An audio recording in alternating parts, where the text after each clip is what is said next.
com publicidade.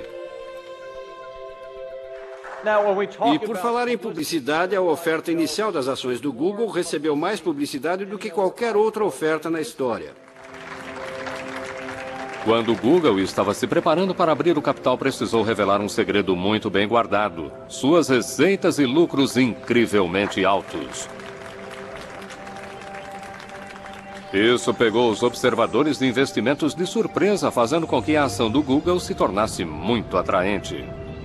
E então, em 19 de agosto de 2004, o primeiro dia de negociação das ações do Google, nasceram centenas de milionários. Aqueles investidores iniciais e os primeiros funcionários do Google tiraram a sorte grande. Pessoas que entram em uma empresa, a abertura de capital é um ótimo negócio. Qualquer estratégia de saída, suas ações são compradas por outra pessoa. E se o capital for aberto, é um ótimo negócio. Faz com que repense sua vida. Estou bem, estou confortável. A maioria me considera rico. Eu me considero rico. Larry e Sergey agora estavam mais do que ricos. Precisaram de apenas 6 anos para virarem bilionários. Sua empresa Google virou um dos principais sistemas de busca do mundo. Até entrou em dicionários como verbo. O Google, como ferramenta tecnológica, se tornou parte da cultura pop. E a percepção que os jovens têm do Google é um cruzamento entre um dormitório de faculdade e o paraíso dos geeks. Ou seja, o Google recebe mais de 1 milhão de currículos por ano. Cheguei ao Google e pela primeira vez eu realmente sinto que todo mundo sabe o que está fazendo. E que sabem mais do que eu. O que é preciso então para ser um dos poucos escolhidos, para ser um Googler?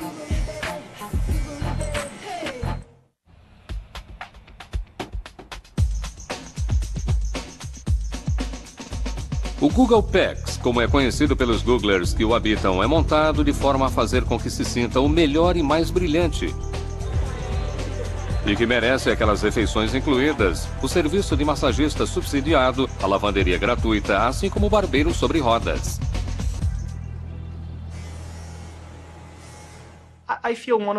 Acho que uma das melhores coisas a respeito do Larry e do Sergey é que eles foram muito espertos e foram brilhantes. Mas acho que uma das melhores coisas que fizeram foi terem se cercado das melhores pessoas, as mais brilhantes que puderam achar.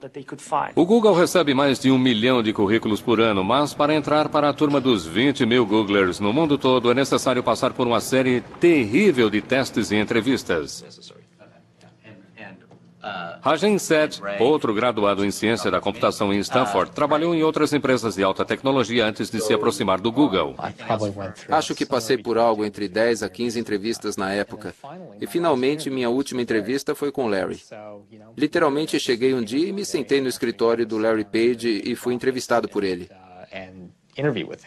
E foram muitas perguntas difíceis. Eu não sabia direito como tinha me saído, mas parece que ele gostou bastante de mim, a ponto de decidirem me fazer uma oferta.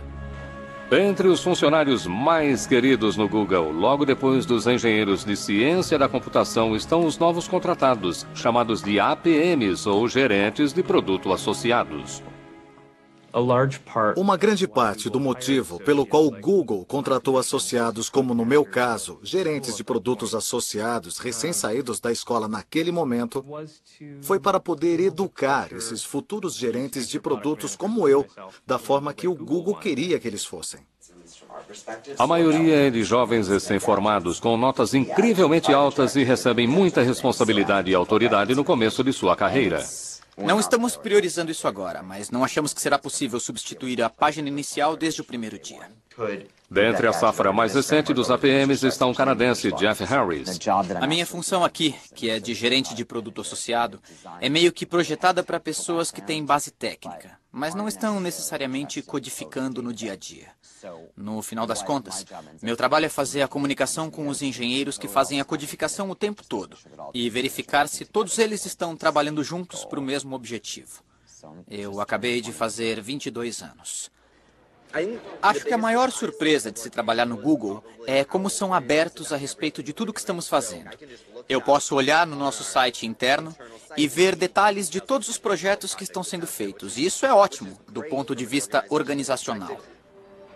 Embora o Google possa ser altamente transparente internamente, como muitas das outras grandes empresas de alta tecnologia do Vale do Silício, é extremamente sensível sobre o que pode ser mostrado a quem é de fora. Seja o código nas telas dos monitores ou os rabiscos nos quadros brancos que parecem estar em todos os lugares.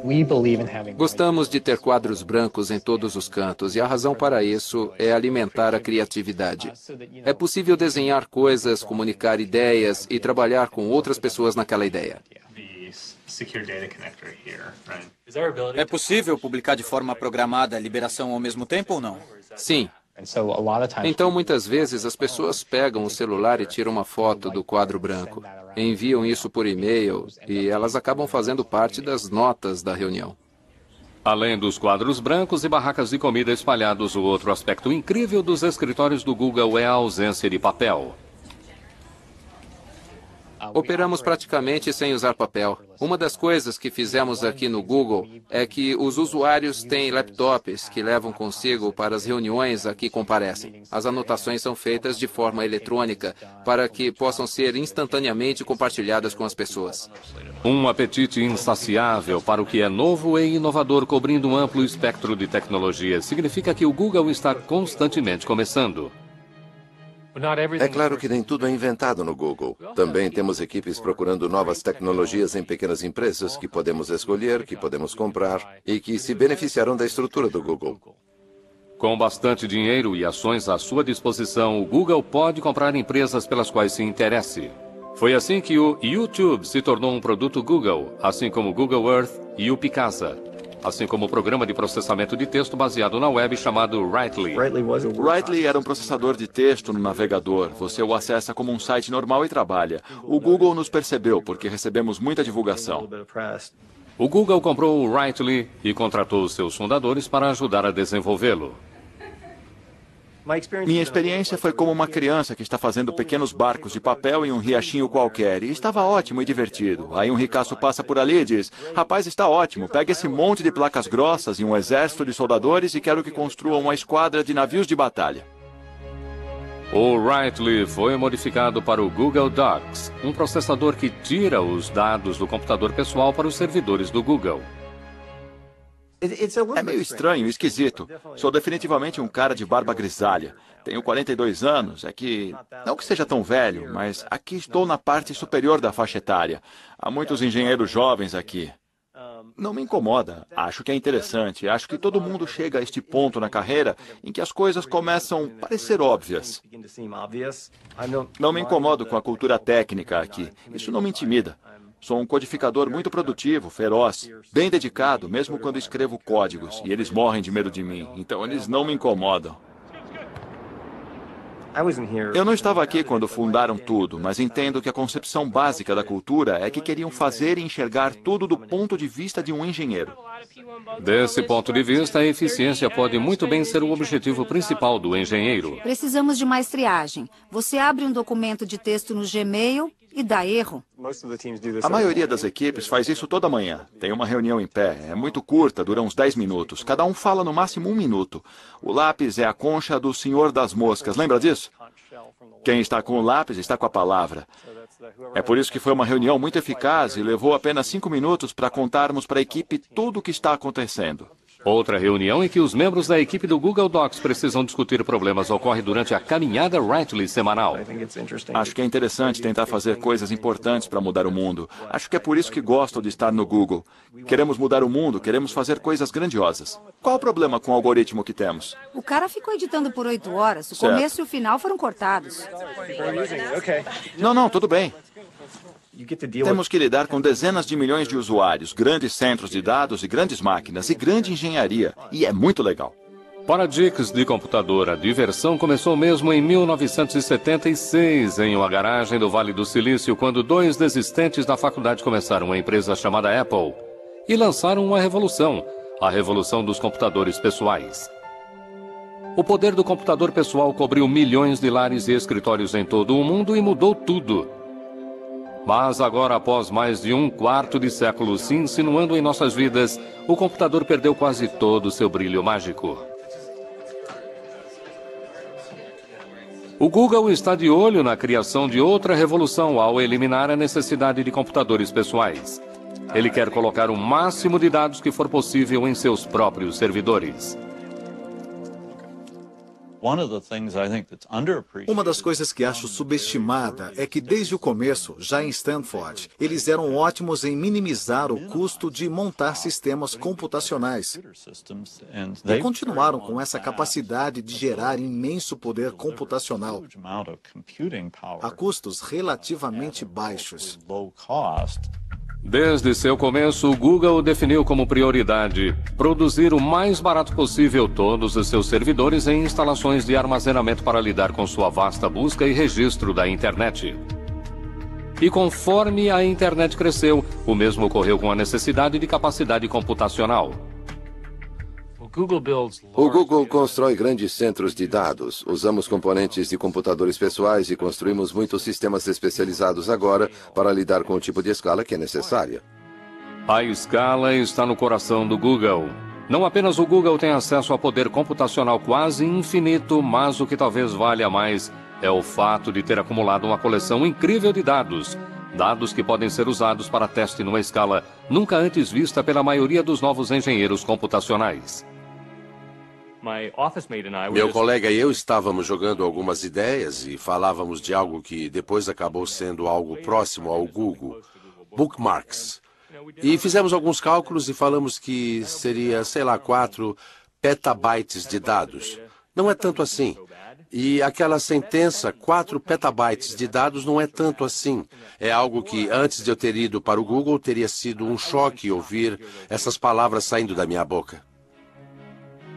Aqueles chocantes 4 petabytes são equivalentes a 4 milhões de gigabytes, números tão gigantes que é quase impossível para a compreensão de simples mortais. Conforme a memória aumenta de capacidade e reduz no preço, o Google está passando para algo chamado de computação em nuvem.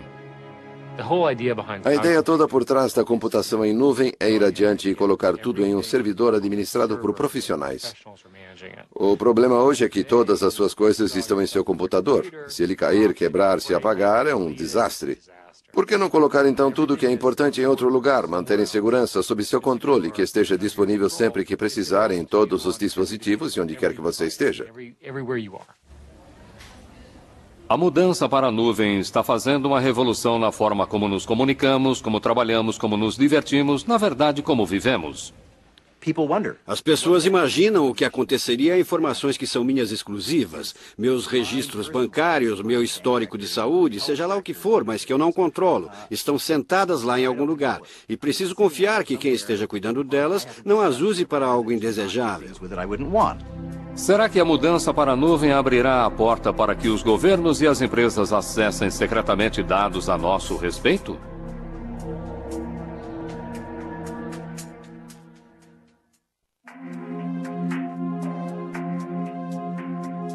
Se os dados digitais de todos forem passados para as nuvens computacionais, onde é que essas nuvens ficarão? Uma delas tocou o sopé das montanhas Blue Ridge, na Carolina do Norte. Este já foi o centro da produção moveleira americana. Aí, na década de 1980, o trabalho barato do exterior acabou com os empregos, deixando para trás uma economia devastada e uma quantidade incrível de eletricidade ociosa. Acontece que os centros de dados computacionais são consumidores vorazes de eletricidade para alimentar os servidores e resfriar vastas quantidades de água usada para refrigeração. A cidade de Lenoir tinha bastante de ambos, e aí, no final de 2005, o Google chegou, mas veio coberto por sigilo.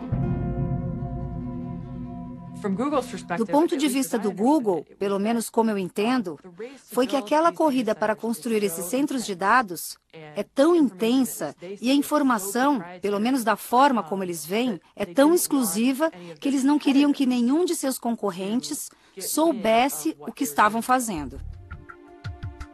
T.J. Hoare é advogado e vereador do município de Lenoir e esteve envolvido nas negociações a portas fechadas com o Google. Eles nos deram informações que não podíamos revelar para mais ninguém. O Google definitivamente tinha uma atitude do tipo, olha, ou é do nosso jeito ou tchau. O que oferecemos é isso aqui, é pegar ou largar. O governo local e estadual, desesperados, estavam mais do que prontos para chegar a um acordo que trouxesse o Google para esta área devastada. Ofereceram a ele um benefício fiscal de 30 anos sobre propriedade e equipamentos. Estima-se o benefício em 160 milhões de dólares por um período de 30 anos. Destes armazéns digitais, cujo custo se estima em 600 milhões de dólares cada, sai um fluxo contínuo de dados.